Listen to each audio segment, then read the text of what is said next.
Baik, ada 1 jam 15 menit ke depan akan dilakukan pendalaman atau wawancara kepada saudara, dan 10 menit pertama diminta untuk menyampaikan paparannya. Silakan. Cek. Assalamualaikum warahmatullahi wabarakatuh. Yang saya hormati Ketua beserta anggota Tim Seleksi KPU Bawaslu, izinkan saya menyampaikan ide dan gagasan saya dalam rangka penyelenggaraan pemilu serentak 2024 yang jurdil dan berintegritas. Bapak Ibu sekalian, sebagaimana kita ketahui, pemilu dan pemilihan 2024 diselenggarakan dalam waktu 2 hari di waktu yang berbeda. Pertama ada pemilu presiden dan wakil presiden, DPR dan DPRD dalam 1 hari yang sama, dan beberapa bulan kemudian pemilihan kepala daerah berupa gubernur, bupati, dan wali kota di bulan November 2024. Kalau kita lihat, maka pemilu serentak mengikut sertakan pemilu DPR RI di mana dilaksanakan di 80 daerah pemilihan, DPD di 34 dapil, DPRD provinsi di 271 dapil, dan DPRD kabupaten kota sejumlah 2.209 dapil. Sehingga bisa diproyeksikan ada 2.594 jenis pencalonan dan berita acara hasil pemilu 2024. Ditambah pemilu presiden dan wakil presiden. Karena pemilu serentak saat ini akan tetap sama dengan pemilu 2019. Begitu pula setelahnya akan ada pilkada yang dilaksanakan di 542 daerah pemilihan, terdiri dari 34 pemilihan gubernur dan 502 pemilihan bupati dan wali kota. Sedangkan jumlah pemilih adalah pada pemilu 2019 lalu 192 juta dan tersebar di 813.000 TPS. Dan tentu akan meningkat dan bisa diproyeksikan pemilu 2024 jumlah pemilih akan melampaui 200 juta dan jumlah TPS bisa lebih dari 900.000 TPS. KPU RI juga membawahi 548 satuan kerja yang terdiri dari 34 provinsi, 415 kabupaten, 1 kabupaten administrasi, 93 kota, dan 5 kota administrasi. Data ini saya ambil dari data KPU dan data BPS. Dengan demikian kita bisa menyimpulkan bahwa beban kerja KPU sangat besar dan dibutuhkan pengelolaan yang efektif dan efisien untuk memastikan bahwa tahapan pemilu sesuai dengan yang direncanakan dan dimaksud dalam undang-undang. Nah, Bapak Ibu sekalian, apa saja yang perlu diantisipasi dalam konteks permasalahan tahapan pemilu? Yang pertama adalah banyaknya aturan yang belum secara rinci ditegaskan dalam undang-undang yang dibutuhkan. Misalnya aturan tentang penggunaan teknologi informasi dalam rekapitulasi. Kemudian belum maksimalnya penggunaan teknologi informasi dalam pungut hitung, rekapitulasi, pemutakhiran data pemilih, data peserta pemilu, dan pengelolaan logistik dan tahapan lainnya. Kemudian pentingnya ketepatan pemahaman aturan dalam internal KPU dan harmonisasi pemahaman antar lembaga penyelenggara pemilu dalam mendukung asas jujur, adil, tertib, dan berkepastian hukum dalam menetapkan pencalonan dan hasil pemilu dan pemilihan.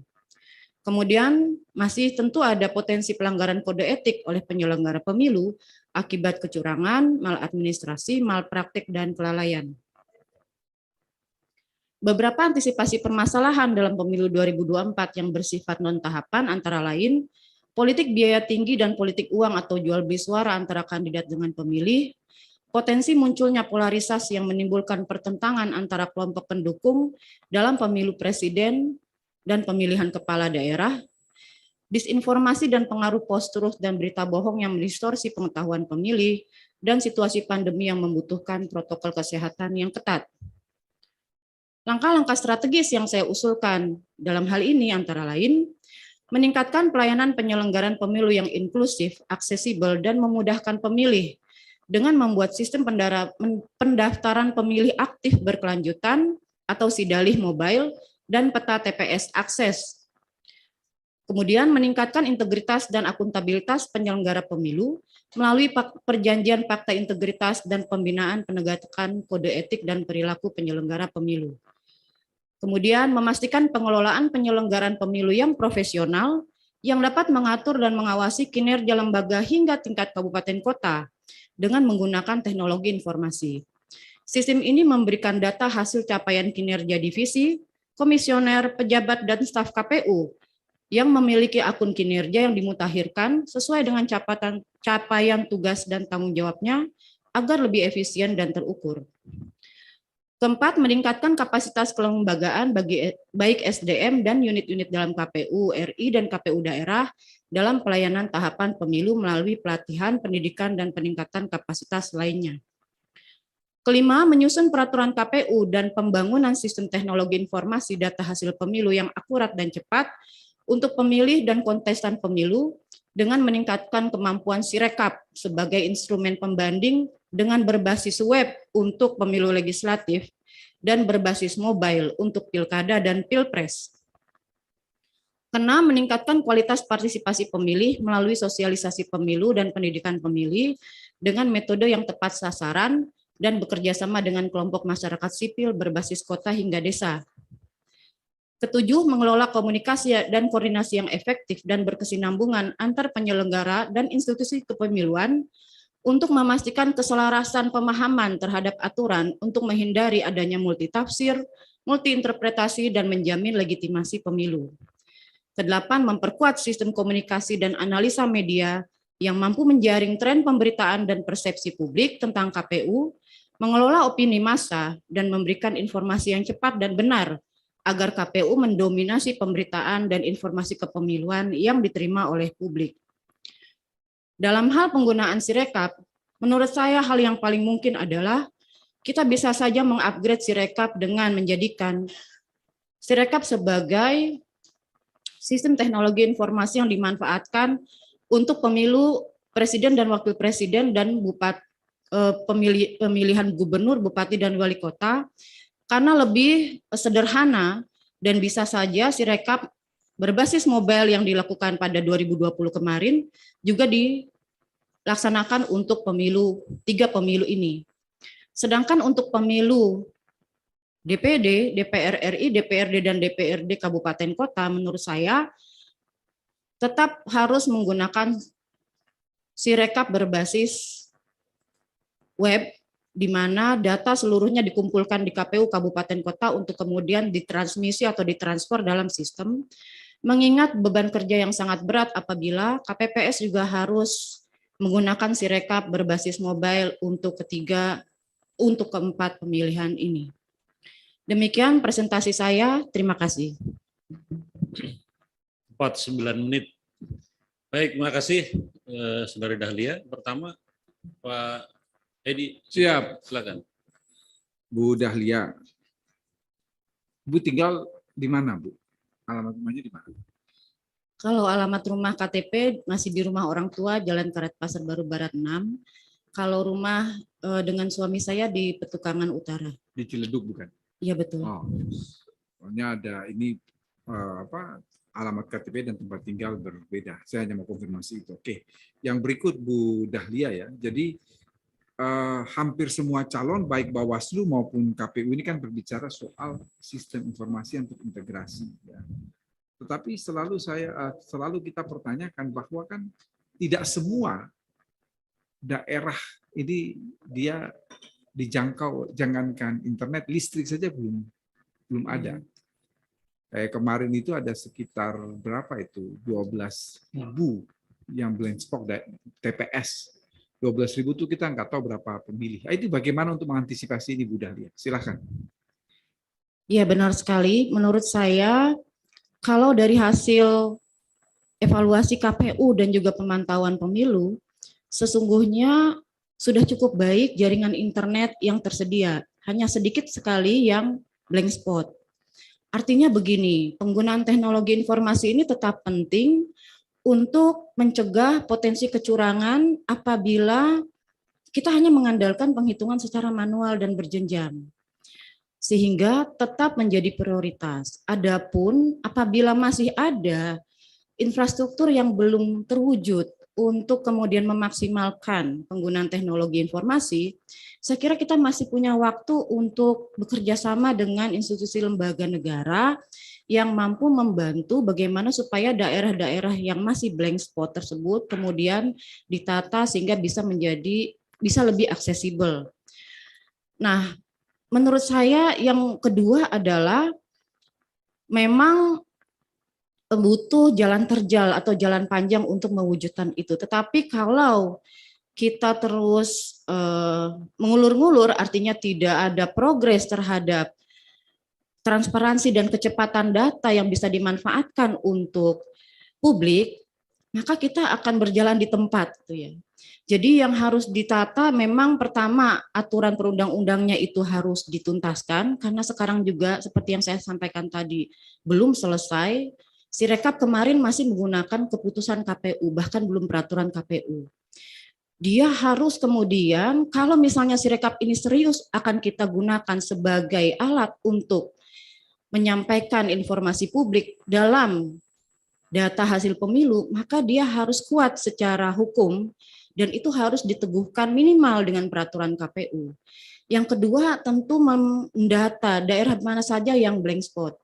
Karena terus terang saja potensi kecurangan justru ada di daerah-daerah terpencil itu yang harus kemudian kita beri akses internet supaya potensi-potensi kecurangan itu tidak ada lagi. Jadi saya meyakini bahwa mudah-mudahan waktunya masih ada untuk menata infrastruktur dalam penggunaan akses internet untuk teknologi informasi.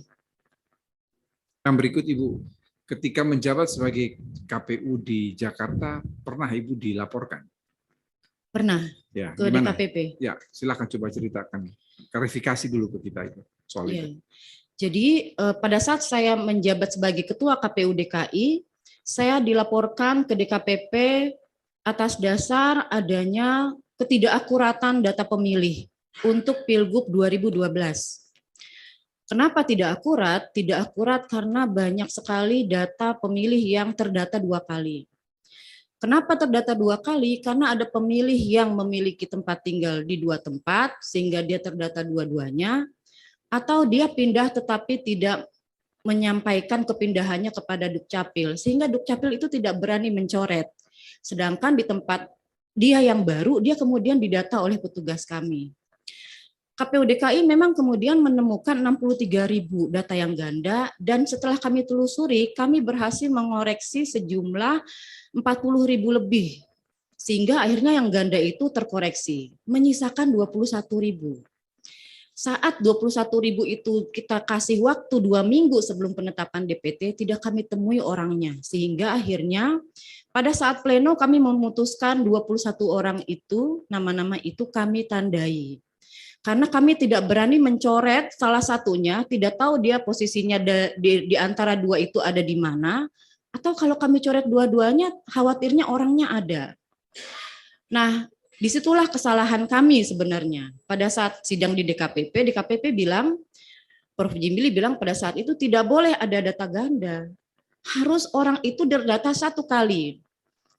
Akhirnya kemudian DKPP menilai bahwa kami lalai. Saya lalai, karena waktu itu yang dilaporkan hanya saya ketua. Sehingga DKPP menuntut dan menegur saya, ini harus dirapikan dan Anda harus memastikan tidak ada data yang ganda. Akhirnya kami memperbaiki DPT dengan mencoret salah satu yang ganda sehingga tidak ada lagi pemilih yang terdata 2 kali. Berikut Ibu, coba Ibu sampaikan kepada kita apa kelebihan Bu Dahlia sehingga kami yang ada di sini pantas memilih Ibu sebagai salah satu calon komisioner KPU. Baik, terima kasih Pak Wamen. Sejak saya masih mahasiswa, saya aktif sebagai pemantau pemilu bersama Komite Independen Pemantau Pemilu. KIP. Di KIP saya memantau di pemilu di Indonesia, juga saya diminta memantau dengan jejaring kami namanya Asian Network for Free Elections. Saya juga memantau di negara-negara Asia dan mengikuti forum-forum pemantau pemilu se-Asia.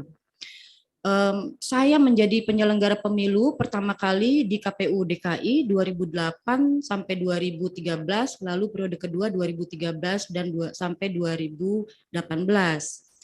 Pada saat saya di KPU, saya membidangi divisi hukum. Divisi hukum tugasnya menyusun semua keputusan, mengawasi semua pengendalian internal, mengelola dana kampanye, kemudian membuat tim untuk ikut menyelesaikan perselisihan proses dan hasil pemilu. Saya memimpin seluruh proses perselisihan baik di Bawaslu untuk perselisihan proses maupun di Mahkamah Konstitusi, juga di komisi-komisi lain seperti di KIP dan KPI. Dalam semua proses perselisihan, KPU DKI selalu memenangkan perkara, baik di Bawaslu sebanyak 2 kali pada Pilkada 2012 dan 2017, kemudian pada pemilu 2009 saya juga ditunjuk oleh KPU RI menjadi kuasa hukum KPU RI untuk perselisihan Pilpres, dan untuk KPU DKI perselisihan Pileg dan Pilpres.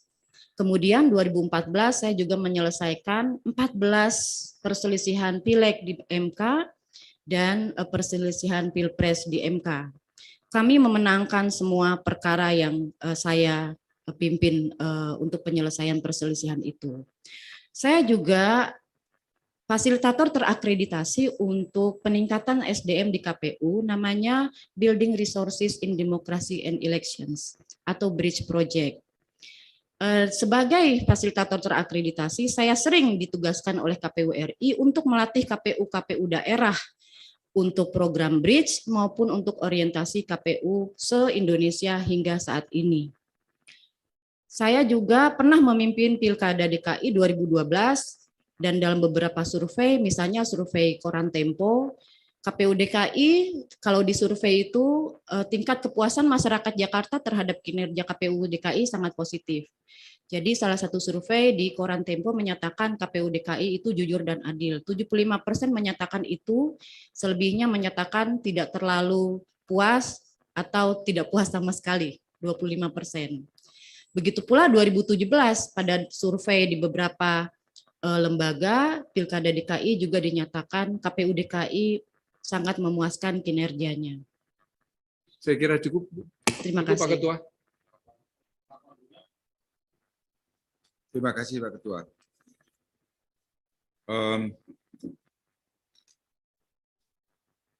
Ibu punya ini ya, punya kedekatan dengan partai politik tertentu?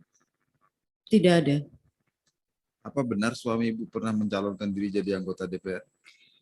Dia mencalonkan diri menjadi anggota DPRD Jawa Tengah pada 2019 yang lalu. Terpilih? Betul. Terpilih ya? Oh, tidak terpilih. Tidak terpilih. Tidak Harus saya terpilih. mengucapkan selamat malah. Jadi jadi selamat, saya tidak mengucapkan selamat ya. Apa bukan sekarang masih anggota partai politik berarti Bu ya? Beliau mencalonkan diri, artinya beliau saat itu anggota partai politik, tapi kemudian tidak terpilih dan mundur sebagai anggota partai politik. Sekarang beliau kerja sebagai profesional, jadi tidak aktif di partai. Iya. Kapan itu mundurnya dari parpol, Bu? Ketika dia sudah dinyatakan kalah. Tahun 2019 itu berarti sekarang 3 tahun ya? Kurang lebih 3 tahun. Jadi sudah mundur? Sudah mundur. Sudah mundur. Oke, itu klarifikasi karena ada yang menyampaikan itu harus saya tanyakan ya. Jadi bukan untuk apa-apa. Ini kan karena hal yang memang perlu diklarifikasi karena nanti akan berkaitan dengan tugas yang Anda kata Bu Dahlia terpilih sebagai anggota KPU harus independen ya.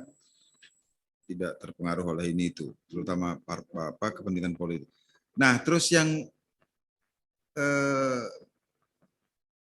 pertanyaan sekarang dengan presentasi Ibu. Kalau dari presentasi yang tadi itu, dari beberapa poin itu tadi Ibu,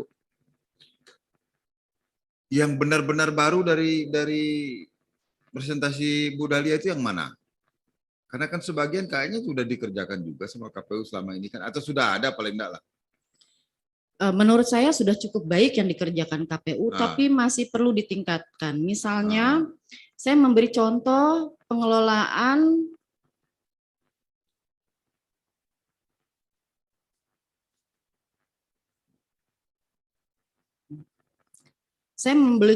belum maksimalnya penggunaan teknologi informasi dalam pungut hitung dan rekap. Jadi kalau kita melihat data-data yang disajikan oleh Sirekap sekarang, menurut saya tidak lengkap. Artinya begini, data yang disampaikan dalam sistem itu hanya perolehan suara. Padahal seluruh berita acara itu terdiri dari data jumlah pemilih, baik yang hadir, baik yang terdata, yang hadir dan tidak hadir. Lalu data surat suara berapa yang ada, berapa yang digunakan, berapa yang tidak terpakai, berapa yang rusak, baru kemudian berapa suara sah dan tidak sah. Lalu kemudian baru data perolehan suara. Menurut saya semuanya harus lengkap. Kenapa? Ketika hanya perolehan suara saja, orang bertanya, perolehan suara ini asalnya dari mana? Misalnya ada dalam pemilihan pilkada, pasangan nomor 1 200 suara, nomor 2 100 suara. Kita kan pengen tahu, nah di TPS itu berapa pemilih yang hadir, berapa surat suara yang sah dan tidak sah, lalu berapa sisa suara yang kemudian dinyatakan tidak digunakan. Supaya jelas bahwa ada kronologi dari sebuah peristiwa pemungutan suara. Jadi menurut saya yang saya maksud di sini adalah memang sudah ada sistemnya tapi tidak lengkap dan itu berbahaya ketika orang menjadi salah persepsi ya. Jangan-jangan KPU itu tidak mau menyampaikan seluruhnya, hanya perolehan suara karena ada masalah misalnya ya. Tidak sinkronnya selisih antara data pemilih, data suara, dan data perolehan suara. Menurut saya itu yang pertama. Yang kedua, itu pernah terjadi nggak hal yang seperti itu ya? Dugaan seperti itulah katakanlah begitu. Kalau si dalih yang waktu saya masih di KPU justru lengkap. Waktu itu situng. Maaf, kalau situng itu dulu semua ada. Kalau yang Sirekap ini hanya perolehan suara saja. Alasannya kenapa dulu, katanya Bu?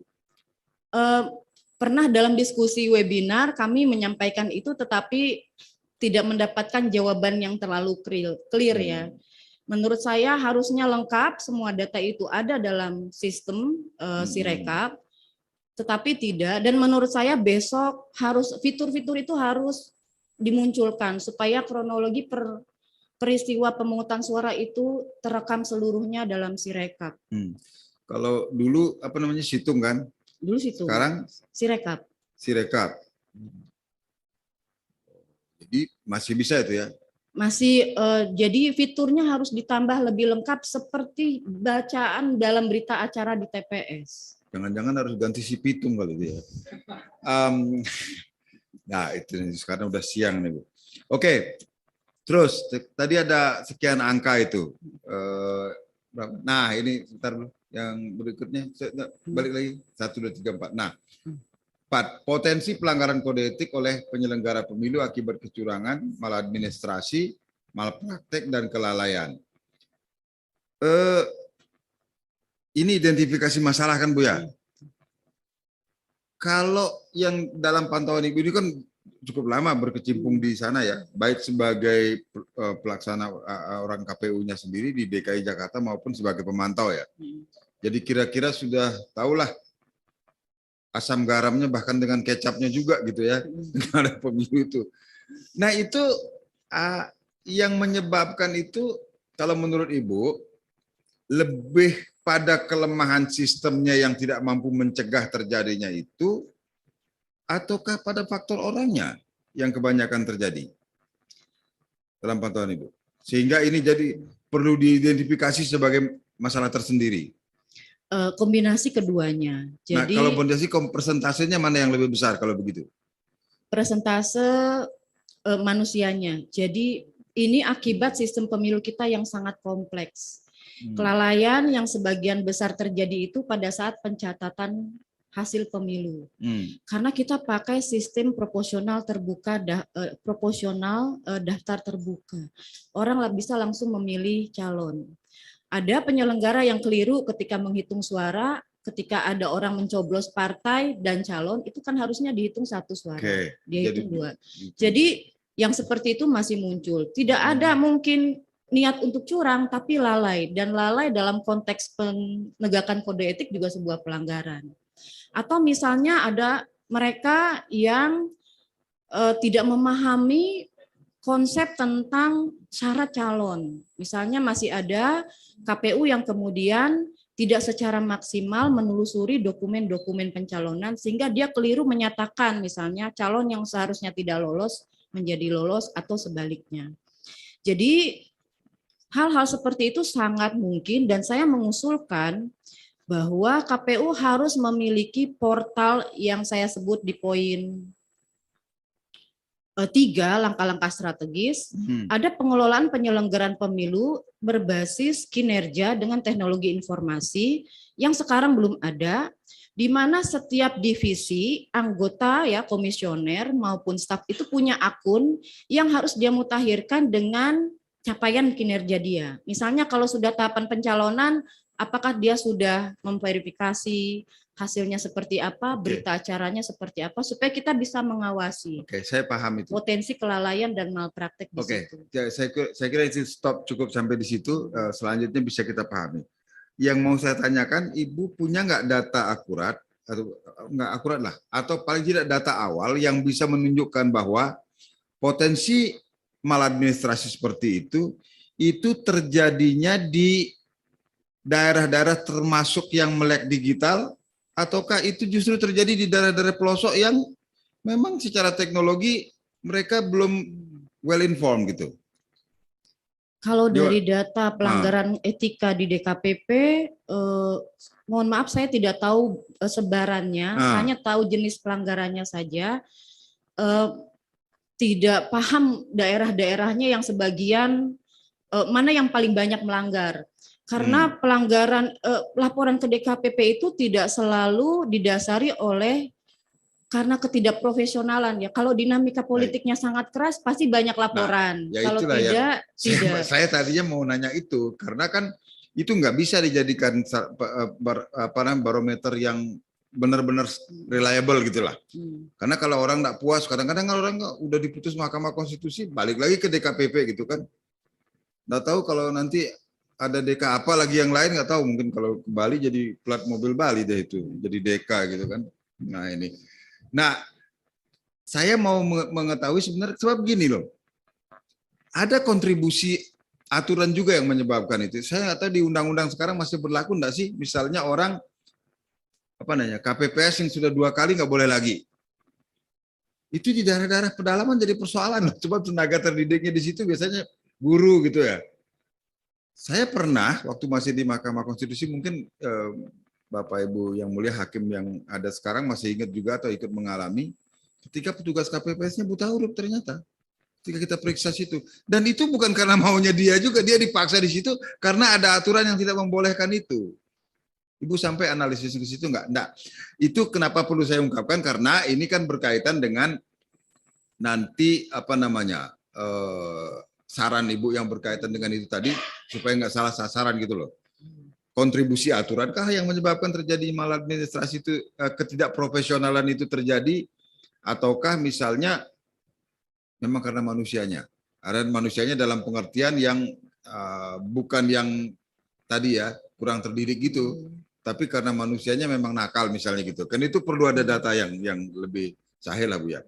Oke, saya selesaikan sampai di situ. Yang pertanyaan berikutnya ini. Nah ini yang masih berkait dengan yang tadi. Menurut Bu Dahlia, apa hal-hal yang mestinya dalam menghadapi pemilu 2024 nanti, berkaca dari pemilu-pemilu sebelumnya, tindakan yang seharusnya sudah dikerjakan oleh KPU, tetapi tidak dikerjakan, padahal itu sangat penting untuk mengantisipasi keadaan yang akan terjadi di masa yang akan datang, dengan bertolak dari aturan yang ada sekarang. Bukan kita berbicara tentang perubahan aturan nanti. Apa kira-kira itu, Bu? Jadi hal yang mestinya sudah bisa dilakukan sekarang dengan berkaca dari pemilu sebelumnya untuk mengantisipasi keadaan yang terjadi di 2024 dengan berasal dari kondisi existing sekarang? Iya. Menurut saya yang harus ditindaklanjuti segera oleh KPU adalah tentu merancang bagaimana tahapan dan program itu bisa efektif dan efisien dan sesuai dengan skema yang ada dalam undang-undang. Misalnya kita sudah dikunci dengan waktu penyelenggaraan pilkada itu November 2024. Sehingga KPU sebenarnya punya waktu untuk mensimulasi tahapan, program, dan jadwal untuk pileg, pilpres, dan pilkada. Itu yang pertama. Yang kedua, KPU kalau serius ingin menjadikan teknologi informasi sebagai alat untuk mempertanggungjawabkan hasil pemilu dengan penggunaan Sirekap, maka Sirekap harus kuat secara hukum. Jadi harus ada kesepahaman yang sama antar stakeholder pemilu, terutama calon atau peserta pemilu. Karena mereka lah yang kemudian berkepentingan untuk adanya sistem teknologi informasi yang menjadi acuan publikasi hasil pemilu. Nah, dalam menyusun aturan, KPU harus melihat kepentingan-kepentingan, yang pertama kepentingan dari sistem pemilunya, yang kedua dari aspirasi kontestan sendiri yang akan menjadi user dari sistem itu. Menurut saya kalau KPU sekarang terlalu sibuk menyusun redesign surat suara itu tidak terlalu strategis karena pada faktanya undang-undang kita tidak berubah. Kita akan tetap menyelenggarakan pemilu sama seperti 5 tahun lalu. Daripada membuang waktu untuk melaksanakan sesuatu yang sebenarnya secara politik belum disepakati di tingkat pengambil kebijakan, sebaiknya dimaksimalkan untuk mengantisipasi yang real. Yang real itu apa yang saya sampaikan tadi, bahwa faktanya pemilu tidak berubah, tetap 5 kotak. Kalaupun redesign surat suara, apakah partai politik semua sudah ditanya, mau nggak kalau desain surat suaranya berubah? Kalau nggak mau kan juga nggak bisa kemudian direalisasikan. Artinya yang paling visible adalah fokus pada apa yang terjadi besok dan menata apa yang belum maksimal dan harus sebenarnya dituntaskan. Yang utama adalah peraturan-peraturan KPU untuk penyelenggaraan pemilu dan pilkada yang harus tuntas, lalu diuji publik, hasil uji publiknya itu kemudian menjadi bahan revisi, lalu kemudian dirapatkan di Komisi 2. Kalau seluruh peraturan itu sudah clear, maka itu akan menjadi dasar yang memudahkan KPU untuk menjalankan tahapan sejak awal. Terima kasih. Paling akhir pertanyaan saya, kalau Ibu Dahlia terpilih menjadi anggota KPU, dari perspektif penggunaan teknologi informasi mana yang menurut Ibu harus segera diperbaiki dan dioperasionalkan karena itu merupakan kebutuhan mendesak untuk menghadapi pemilu 2024 nanti? Menurut saya yang paling penting tentang data peserta pemilu dan hasil pemilu 2 pemilu sebelumnya. Kenapa? Karena itu yang sering dituntut oleh para stakeholder. Jadi begini, seluruh... Bentar, Bu. Bukan data pemilih? Data pemilih iya otomatis, tetapi ini yang pertama dulu, nanti data pemilih yang kedua. Oh iya, siap. Jadi kenapa? Karena saat ini seluruh peserta pemilu itu pengen tahu ya, kalau misalnya ada peserta pemilu yang minat mencalonkan, dia harus tahu dulu, kemarin perolehan suara partai ini berapa di mana. Dan menurut saya, itulah tugas KPU, yaitu menyajikan data yang betul-betul real, akurat, yang menjadi referensi bagi banyak orang, sehingga dia bisa mengambil keputusan untuk hak politik dia kalau dia ingin mencalonkan. Yang kedua, data pemilih. Data pemilih sekarang menurut saya sudah cukup baik, karena ada dalam undang-undang itu, apa yang dimaksud undang-undang sudah dijalankan KPU sekarang, menyusun data pemilih berkelanjutan dengan mengupdate input dari Kemendagri secara berkala. Jadi sekarang Kemendagri itu begitu ada data-data kependudukan yang bergerak, meninggal, pindah domisili, itu langsung disampaikan KPU dan KPU update. Itu sebenarnya yang mau saya tanya tadi itu. Oke. Masih ada? Nah, saya ingin menambahkan kalau untuk Sidali atau data pemilih berkelanjutan ini, mumpung sekarang kita mengarah pada data pemilih berkelanjutan secara tuntas, saya mengusulkan bahwa bisa saja kita juga membuat orang yang ingin mengecek apakah dia terpilih atau tidak, dia bisa mengecek dan kalau belum terdaftar, dia bisa mendaftarkan diri dengan sistem itu yang kemudian hasil data itu dikonfirmasi di SIAK dan Sidali. Jadi menurut saya itu yang bisa ditambahkan, fitur itu yang bisa ditambahkan untuk memudahkan orang mengecek apakah dirinya sudah terdaftar atau belum, dan kalau belum dia bisa mengajukan pendaftaran secara online. Bukannya selama ini sudah bisa, Bu? Belum? Selama Kalau yang ini belum terdaftar itu? pendaftarannya pasif, jadi kita belum memakai mazhab, bukan mazhab ya, kita belum memakai pendekatan pendaftaran aktif. Jadi petugas itu mendata. Misalnya Dirjen Adminduk itu mendata penduduk potensial pemilih, KPU juga mendata, tapi belum ada sistem yang pemilih itu mendaftar. Gitu ya. Menurut saya ini bagus untuk daerah-daerah, contohnya daerah-daerah perkotaan yang agak sulit diakses ketika pencocokan dan penelitian. Terima kasih. Supaya orang bisa memastikan dirinya terdaftar. Ya, terima kasih Pak Ketua. Bu Pungki. Terima kasih Pak Ketua. Selamat sore Bu Dahlia, saya panggil Bu atau Mbak ya? Ini masih muda-muda semua, saya jadi merasa tua. Bu Dahlia atau Mbak Dahlia maunya? Biasanya nama aja Dahlia. Oh Dahlia, oke. Dahlia, saya pengen tanya, ini Anda kan pernah di KPU DKI ya? Nah, sekarang ini akan ke KPU RI. Jika Anda terpilih, saya ingin tahu Anda ingin fokus di bidang apa, masuk divisi apa, mengapa, dan apa program Anda 100 hari pertama. Mohon dielaborasi. Kalau saya diberi kesempatan untuk bekerja di KPU RI, saya memilih divisi hukum. Karena divisi hukum adalah divisi yang saya juga geluti saat saya di KPU DKI.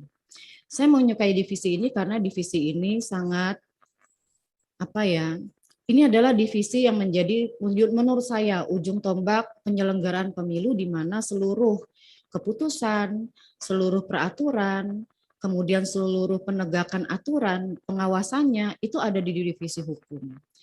Nah, divisi hukum juga kemudian harus aktif untuk memastikan yang tadi saya sampaikan, kesepahaman yang sama antar penyelenggara pemilu tentang isu-isu krusial terkait misalnya tentang pencalonan dan calon terpilih. Kenapa? Karena dalam pemilu 2019 kemarin dan 2020 pilkada ada beberapa permasalahan yang tidak tuntas di situ, dan saya memiliki keyakinan kalau saya diberi kesempatan untuk membidangi divisi ini, saya punya pendekatan-pendekatan yang mungkin bisa menuntaskan gap atau kesenjangan antara aturan yang sebenarnya sudah tepat ditetapkan oleh KPU, namun kemudian menciptakan multitafsir bagi institusi yang lain.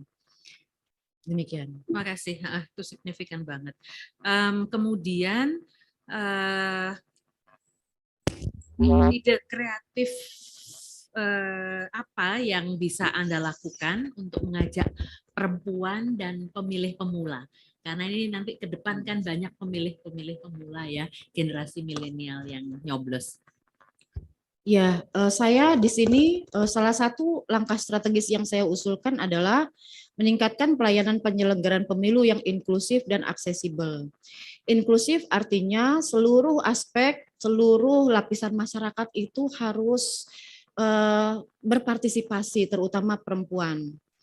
Pada saat saya di KPU DKI, saya berusaha untuk kalau kita membuat struktur atau menentukan calon anggota KPU itu harus ada perempuan. Begitu pula di jajaran PPK PPS. Kemudian saya juga pernah dengan rekan-rekan saya membuat pelatihan calon penyelenggara pemilu perempuan se-DKI Jakarta untuk tujuan adanya wajah perempuan yang mempresentasikan lembaga KPU. Karena orang itu harus dibiasakan dengan ada perempuan di semua lini. Karena itu saya menilai bahwa harus dimulai dari memperbanyak jumlah perempuan dalam struktur KPU maupun KPU daerah dan PPK-PPS untuk menunjukkan kepada masyarakat bahwa pemilu ini juga bagian dari mengangkat identitas perempuan sebagai aktor-aktor penting dalam pemilu.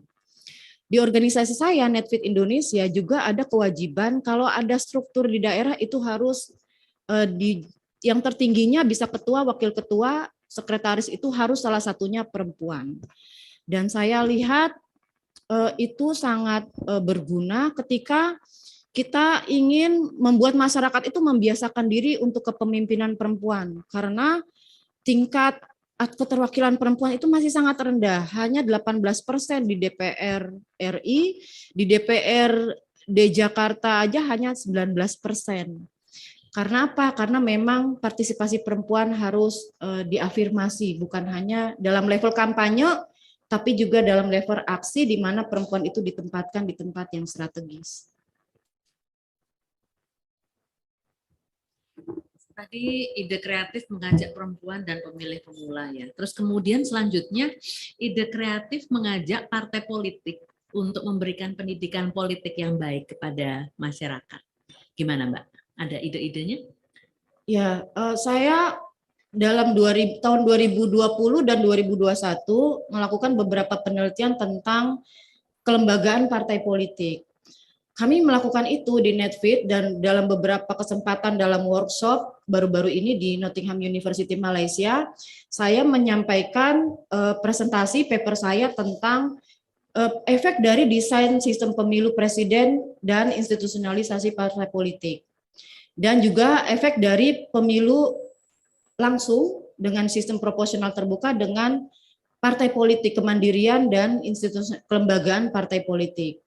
Di situ saya menyimpulkan bahwa ada kombinasi efek dari sistem pemilu dengan pengembangan partai politik. Jadi ada partai politik yang memang dia berbasis massa yang bisa kemudian secara kaderisasi dan gradual itu sangat-sangat efektif sehingga banyak anggotanya dan sangat militan. Tapi ada juga partai politik yang dia itu partai catch all party. Jadi dia tidak mau secara jelas memposisikan dia partai apa, karena dengan sistem proporsional terbuka itu tidak menguntungkan. Lebih menguntungkan kalau dia misalnya menyatakan saya partai nasionalis religius. Tujuannya supaya semua orang apapun kelompoknya, afiliasinya, identitasnya memilih. Nah, kelebihan partai seperti ini memang mereka jadi bisa lebih luas untuk mencari suara, tapi kelemahannya identitas partai politik yang tidak jelas itu membuat kaderisasi di partai semakin lemah. Pada saat pencalonan biasanya partai itu sulit mencari kader. Mereka malah baru mencari. Kita nggak usah ngebahas partai ya, mau apa itu urusan mereka lah ya. Ya, kita ngebahas. Ini mohon maaf ya. Jadi ya kesimpulannya ada kombinasi efek dari desain sistem pemilu kita dan bagaimana partai itu dibentuk yang kemudian mempengaruhi kedekatan partai dengan konstituen. Untuk supaya bagaimana partai politik bisa memberikan pendidikan politik yang baik kepada masyarakat? Itu pertanyaannya partai. Menurut saya betul partai itu harus kesempatan untuk kemudian menggugah partai untuk bisa dekat dengan konstituen pada saat verifikasi partai politik. Di mana pada kenyataannya mereka akan harus menggalang data-data keanggotaan partai. Saya kira yang paling mungkin saat itulah kemudian KPU bisa mengadvokasi partai politik supaya mengumpulkan data yang real. Jadi nggak boleh asal cari KTP, harus KTP itu betul-betul diambil dari kader partai yang mengaku bahwa dia kader partai. Di luar itu saya kira itu yang paling mungkin dilakukan oleh KPU supaya partai politik serius untuk menata kadernya. Terima kasih. Bagaimana mencegah terjadinya kalau kita melihat misalnya pengalaman beberapa waktu terakhir, misalnya ada anggota KPU yang terlibat tindak pidana. Nah, kemudian saya ingin tahu bagaimana Mbak Dahlia itu bisa saling menjaga dan mengawasi gitu ya dengan sesama anggota KPU agar tetap bersih gitu. Apakah mau bangun sistem ataukah mau bangun sesuatu yang lain yang disepakati bersama? Barangkali ada ide, Mbak. Karena dengan ada kesepakatan bersama dan kemudian kalau bisa dibentuk sistem itu justru akan menjaga marwah institusi KPU. Saya ingin tahu idenya Mbak Dahlia seperti apa. Menurut saya kalau kita bicara tentang etika dan kode etik dan kode perilaku itu harus kembali ke masing-masing individu. Kita hanya bisa mengawasi pada saat kita melihat tindak tanduk atau cara pandang seseorang ketika dia mengungkapkan pendapatnya. Jadi dalam pleno KPU itu kan kita selalu semuanya bisa menyampaikan apa pendapat kita ya. Nah, kalau ada pendapat yang agak misalnya melenceng dari aturan atau misalnya pakem yang ada, itu tentu kita harus telusuri kenapa dia berpendapat seperti itu. Dalam pengalaman saya di KPU DKI, kami tidak pernah, seingat saya ya, kami tidak pernah misalnya menemukan anggota KPU atau komisioner yang seperti itu ya, agak menyimpang gitu. Selalu kalau kita aturannya seperti ini ya kita ikut aturan. Jadi menurut saya kembali kalau soal kode etik dan kode perilaku pada akhirnya walaupun kita fakta integritas berkali-kali, kalau dalam hati nuraninya memang sudah tidak punya niat baik jadi penyelenggara pemilu, ya itu tidak bisa dikontrol. Yang hanya bisa mengontrol diri kita sendiri. Tapi yang akan dinilai adalah hasil kerja kita, adalah pernyataan kita atau pendapat kita yang kemudian disampaikan kepada publik. Saya cukup Pak Ketua. Terima kasih Bu Pungki. Pak Chandra katanya mau nambah? Enggak. Gus Rojid lagi. Ini serius banget dari tadi jawabnya.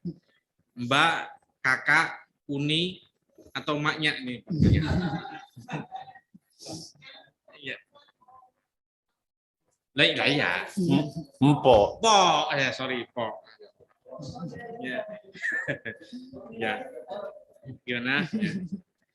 Ya, santai-santai aja karena pertanyaan saya sangat umum, tapi saya kira penting untuk dijawab secara konkret dan tidak normatif. Tidak normatif, tidak terlalu muter-muter. Tadi kan sudah ditanya Prof. Edi Bu Dahlia pernah dilaporkan ke DKPP ya. Nah, bagaimana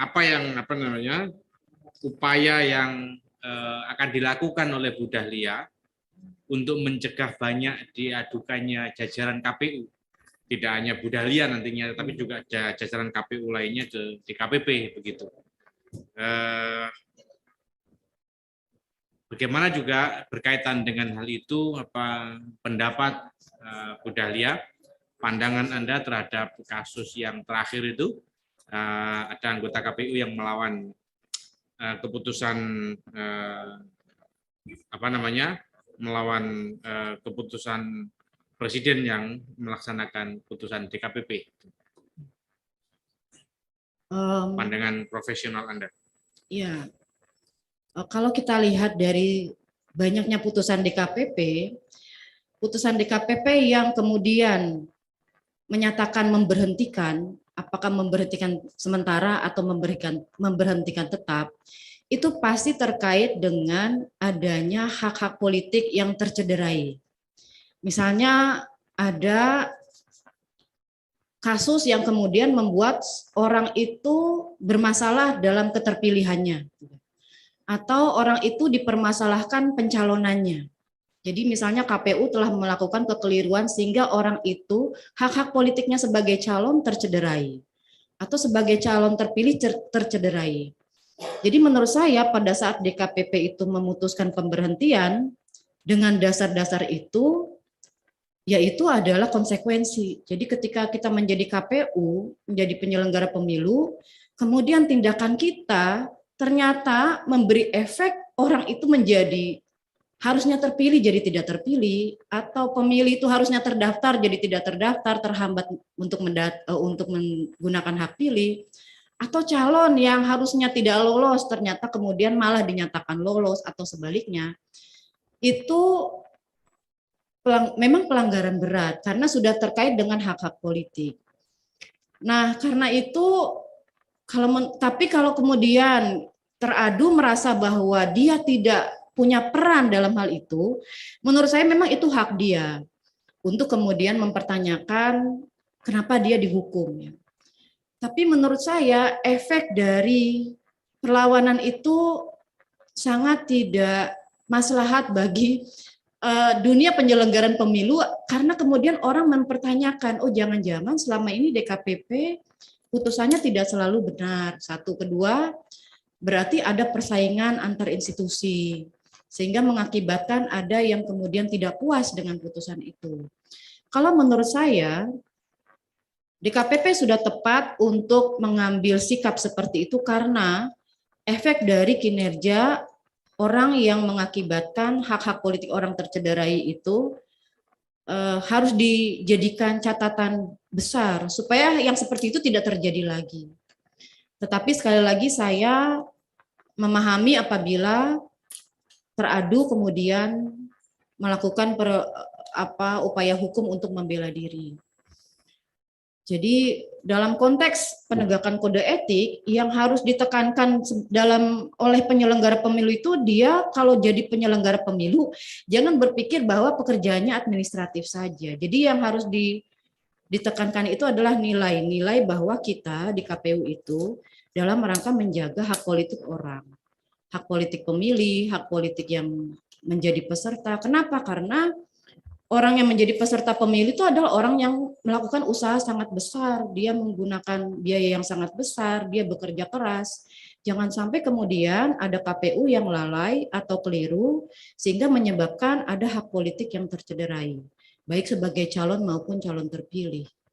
Gus, izin Gus. Bagaimana upaya untuk mencegahnya gitu loh, supaya jangan kejadian lagi?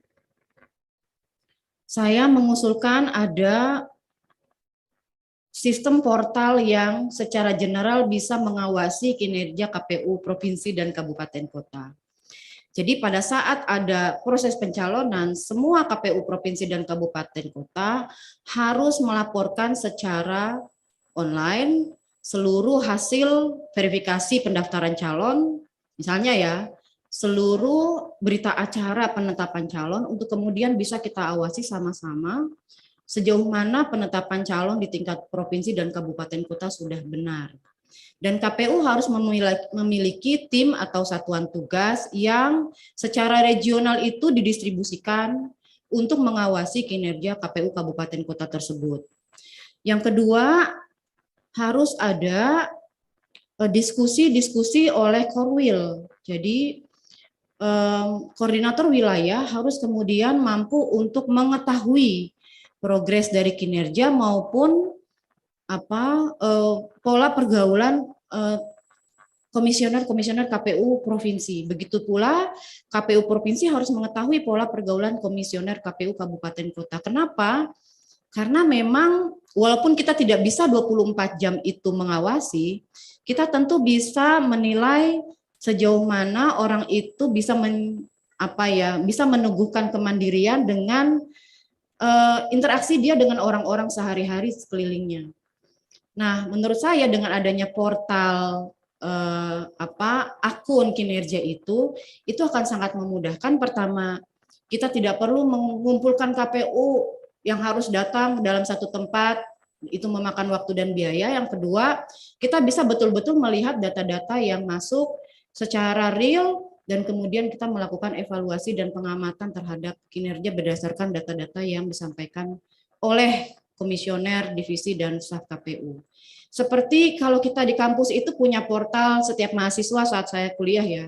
Jadi ketahuan saya itu udah apakah saya sudah menyerahkan tugas, apakah tugas saya sudah diberi feedback oleh dosen, apakah nilai saya bagus, nilai saya jelek, itu kelihatan. Dan maksud saya Seperti itu akun staf atau komisioner yang harus ada yang bisa terus-menerus dimutakhirkan dan kita awasi secara berkala. Ini penting karena pilkadanya serentak dan pemilunya serentak, dan seperti yang saya sampaikan tadi, KPU RI membawahi 543 satker. Kalau kita tidak punya data yang terus-menerus kita pelajari, kita akan menghadapi salah satu persoalan sekonyong-konyong gitu. Tiba-tiba ada gugatan, tiba-tiba ada sengketa. Padahal jangan-jangan kalau kita punya sistem itu, kita sudah mengantisipasi lebih jauh. Baik, satu lagi mungkin yang terakhir, mungkin nggak janji saya.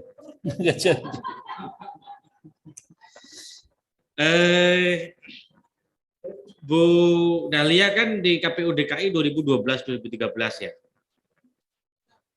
2008-2013. 2008 sampai 2013. Menjadi ketuanya? Jadi ketua 2012 sampai 2013. 2013. Oke. Nah, kita tahu bahwa ruang lingkup DKI dan nasional berbeda. Kalau DKI kan orang-orang kota ya, lebih melek politik. Tantangannya berbeda dengan yang lain. Tadi sudah disampaikan Prof. Edi juga. Kita juga tahu tantangan penyelenggaraan pemilu tahun 2012, 2000 berapa itu? 2012 ya, pemilu 2000 Pilkada 2012, kemudian 2000 berapa itu ya? 2017 ya, terus kemudian pemilu yang terakhir itu 2019 kan tantangannya berbeda-beda.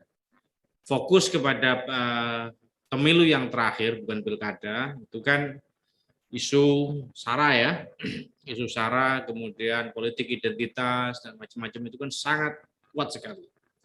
Dan ini sangat potensial untuk memecah belah bangsa kita.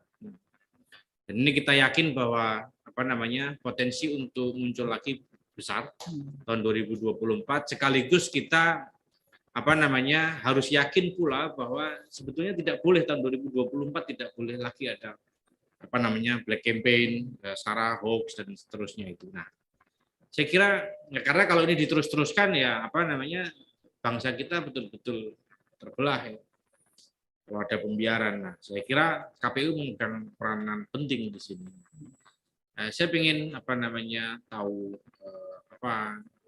gagasan konkret ya. Karena pengalaman menjadi KPU itu kan di DKI dan berhenti selesai tahun 2013 dan ini akan diaplikasikan pada tahun 2000 persiapan tahun 2024, maka konsep yang konkret sekaligus detail, doable ya bisa dilaksanakan untuk mencegah black campaign, SARA semacam itu apa? Ya, saya di sini mengusulkan harus punya analis media yang mampu menjaring tren pemberitaan tentang KPU dan persepsi publik tentang KPU. Juga ya harus ada analis media. Jadi kenapa? Karena KPU akan selalu menjadi sorotan, juga seperti yang Bapak sampaikan tadi, dia menjadi target hoaks yang sangat efektif untuk menjadi alat kampanye peserta pemilu. Jadi kadang-kadang peserta pemilu juga membutuhkan satu lontaran yang luar biasa dan kadang-kadang metodenya itu dengan mempertanyakan kinerja penyelenggara pemilu. Nah, karena itu harus ada analis media yang kemudian mampu menjaring tren pemberitaan, dari mana sih sumber-sumber hoaks itu. Kemudian bagaimana persepsi publik saat menerima hoaks itu. Yang kedua, KPU harus punya cara untuk kemudian secara dominan mendominasi pemberitaan dan informasi pemilu yang positif. Dan ada orang-orang yang ahli dalam hal itu. Jadi bagaimana meng-create dunia pemberitaan terutama di internet untuk kemudian bisa mempengaruhi atau mendominasi pemberitaan positif. Pada saat saya di KPU DKI 2017, kami membuat tim khusus untuk mengkantor atau menentang berita hoaks tentang KPU DKI. Dan biasanya ada buzzer-buzzer yang dikelola oleh kelompok-kelompok yang menciptakan hoaks Dan pada akhirnya KPU juga harus menggunakan buzzer untuk mengcounter itu. Karena kalau tidak, pasti akan kalah. Satu, yang kedua, konten beritanya juga harus menarik. Jadi konten berita KPU itu kalau membosankan, orang nggak mau lihat. Misalnya yang menarik itu tentang berapa kekayaan calon. Itu kan fakta ya, misalnya ada calon presiden atau caleg yang sangat kaya, nggak apa-apa, kemudian kita jadikan berita. Ini apa kita Yang nggak penting terjebak menjadi fakta. perang propaganda ya? Kalau Saya sama-sama kira- pakai buzzer. Iya. Iya, apa namanya? Ya, begitu, Pak, sama-sama pakai buzzer begitu. Yang saya tanyakan sebetulnya apa langkah-langkah konkret untuk mencegah gitu kan. Pencegahan saya kira lebih penting ya daripada merespons. Jadi kalau Nambahkan. Boleh, Pak Ketua ya, izin. Jadi begini, tadi saya nanya bagaimana mencegah yang termasuk yang DKPP gitu ya, karena ada gugatan, ada kecaman segala macam gitu ya. Katakanlah begini, di beberapa dunia swasta atau di beberapa tempat itu ada yang namanya katakanlah do dan don'ts. Ya, Anda harus lakukan ini dan Anda nggak boleh lakukan itu. Hal-hal yang sangat penting gitu ya. Katakanlah kemudian supaya tidak itu, maka orang semua harus menjalankan sesuai dengan kewenangannya. Dan orang harus menjalankan sesuai dengan prosedurnya. Di tiap-tiap bagian. Akibatnya adalah bahwa setiap orang harus memegang buku saku tentang kewenangannya dia masing-masing. Tentang SOP dalam menjalankan kewenangannya. Jangan jalankan di luar kewenangan. Ini kan KPU ini kan rentan nih. Bukan rentan sih ya. Bahwa menjadi pusat perhatian. Pusat semua orang. Gitu ya. Beda dengan yang lain ya. KPU ini, nah karena itu upaya pencegahan supaya ini nggak terjadi, gugatan, kesalahan dilaporkan DKPP, kemudian diidentifikasi hoax. Nah itu mungkin bisa ada nggak itu dibuat gitu loh, do don'ts atau buku saku, buku pintar di tiap bagian itu ada nggak dan kemudian entah pengarahan, entah apapun lah petunjuk-petunjuk. Mungkin itu Gus, nambahkan aja. Terima kasih Pak Chandra atas tambahannya. Terima kasih Pak Chandra, Gus Rozin. Jadi saya baru terinspirasi mendengar buku saku. Terus terang saja, saya berdasarkan pengalaman memang agak sulit untuk tidak bertindak ketika begitu banyak berita hoax yang menyerang KPU. Lalu kita tidak kemudian menciptakan sebuah dominasi pemberitaan untuk mengcounter itu. Itu yang saya maksud tadi. Kalau untuk bagaimana mencegah hoax, menurut saya hoax itu muncul karena tidak ada informasi dari KPU yang cepat, yang bisa kemudian sejak awal ada. Sehingga ketika ada hoax yang di-create orang langsung percaya berita itu. Itulah kenapa KPU harus membuat pemberitaan-pemberitaan dan informasi yang banyak dan cepat supaya dia menjadi dominan dalam traffic pemberitaan sehingga potensi berita hoax untuk mengimbangi itu menjadi lebih kecil gitu ya. Jadi saya ingin mengimbangi banyaknya hoax dengan banyaknya juga pemberitaan positif dengan data-data real yang menjadi produk hasil KPU. Kenapa pada pemilu 2019 kemarin itu banyak orang percaya hoax? Karena KPU sebenarnya kerjanya sudah benar. Tapi pengelolaan informasi yang benar dari KPU itu belum maksimal. Sehingga menurut saya pengelolaan informasi yang maksimal itu kemudian bisa mengimbangi potensi hoax yang di-create oleh pihak-pihak yang ingin mendelegitimasi KPU. Cukup ya Bu ya. Cukup Pak Ketua, terima kasih. Mas, silakan Pak Daniel. Sesama anak Betawi ini. Iya, Betawi, Pak. Iya, orang di rumah juga Betawi, Bos. Iya, jadi panggilnya kalau kita bilangnya aneh, kalau Betawi aneh. Aneh mau nanya. Iya. Iya, ternyata bisa senyum juga. Iya, senyum juga bagus. Ternyata Mbak Dahlia, saya senang tadi. Cuma mungkin Mbak Dahlia karena dengar orang banyak lempengin lagi jawabannya. Karena tadi seakan-akan melegalkan buzzer itu nanti kedengarannya nanti. Jadi jangan buzzer dilawan dengan buzzer secara institusional. Karena itu nanti diskusi publiknya, apakah buzzer-buzzer itu legal nggak? Gitu loh.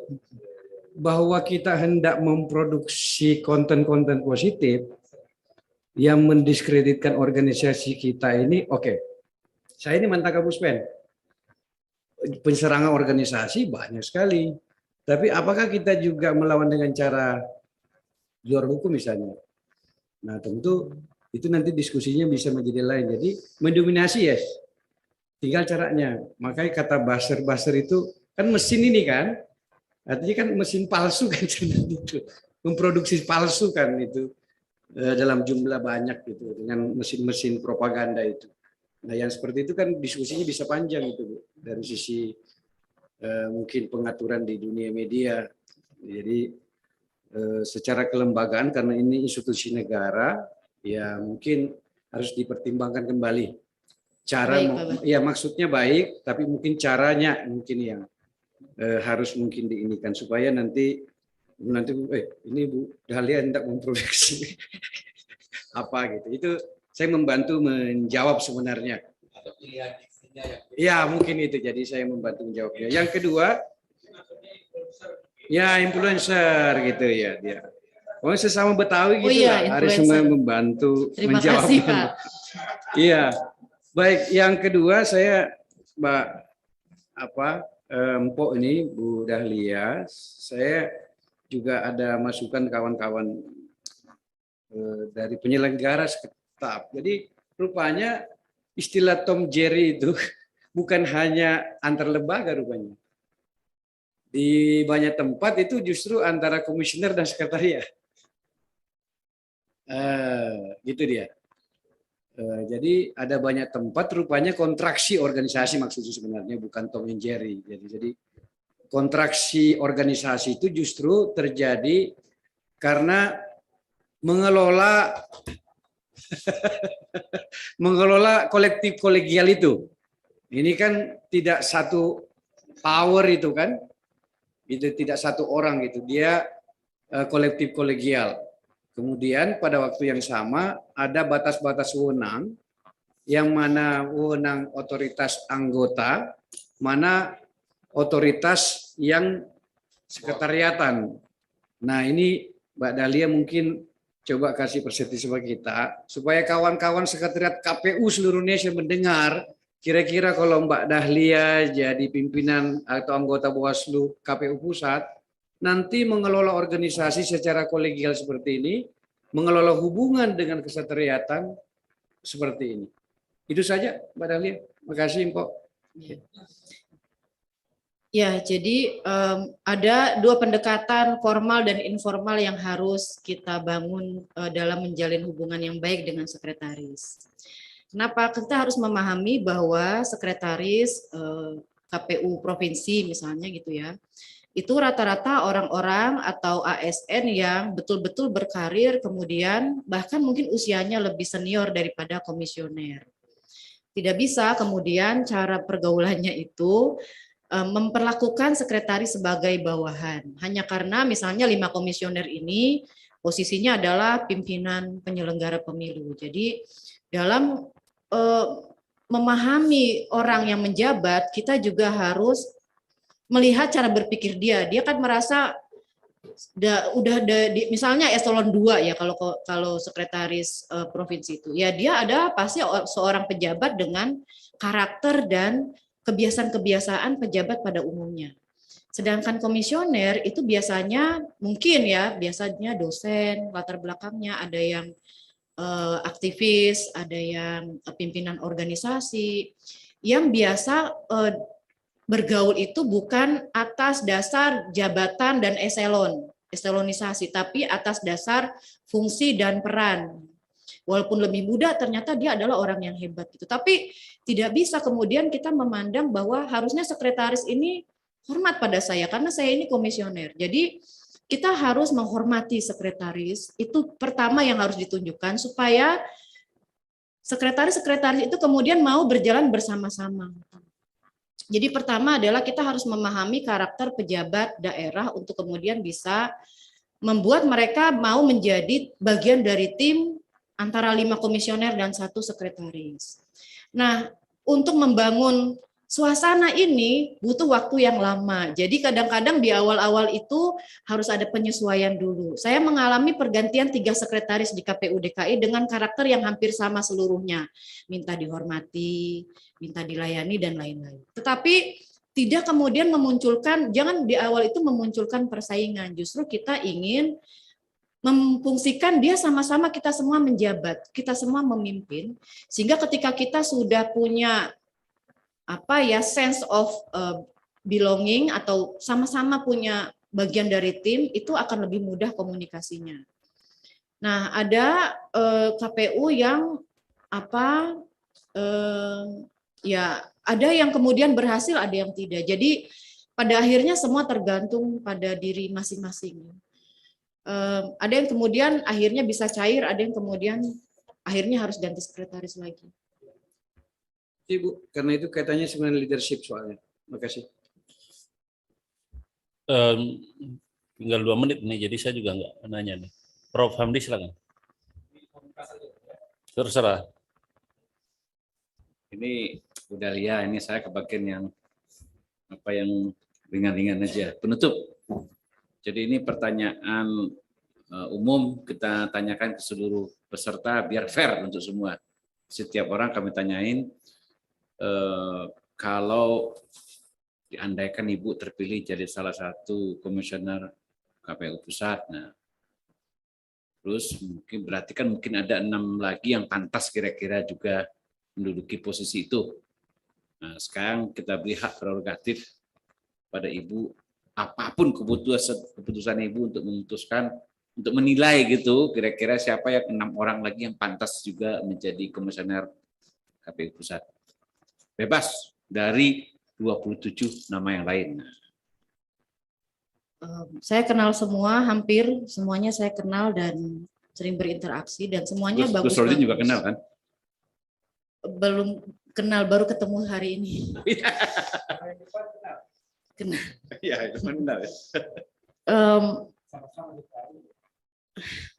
Sebenarnya semua bagus dan punya pengalaman yang sangat mumpuni, tapi kalau saya harus memilih, pertama tentu diri saya sendiri, yang kedua Pak Hasyim Asy'ari, yang ketiga Betty Epsilon Idrus, yang keempat Agus Melas.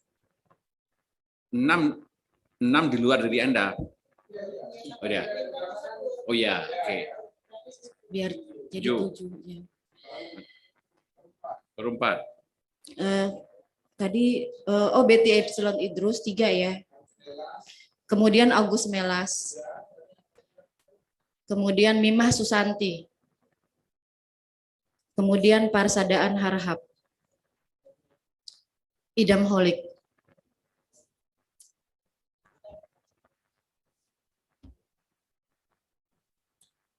Cukup? Cukup ya. Baik, terima kasih. Persis 16.00. 1 jam 15 menit. Terima kasih Saudara Dahlia sudah memanfaatkan waktu maksimal mungkin dan semua sudah bertanya. Kita cukupkan, silakan. Terima kasih. Assalamualaikum warahmatullahi wabarakatuh. Assalamualaikum.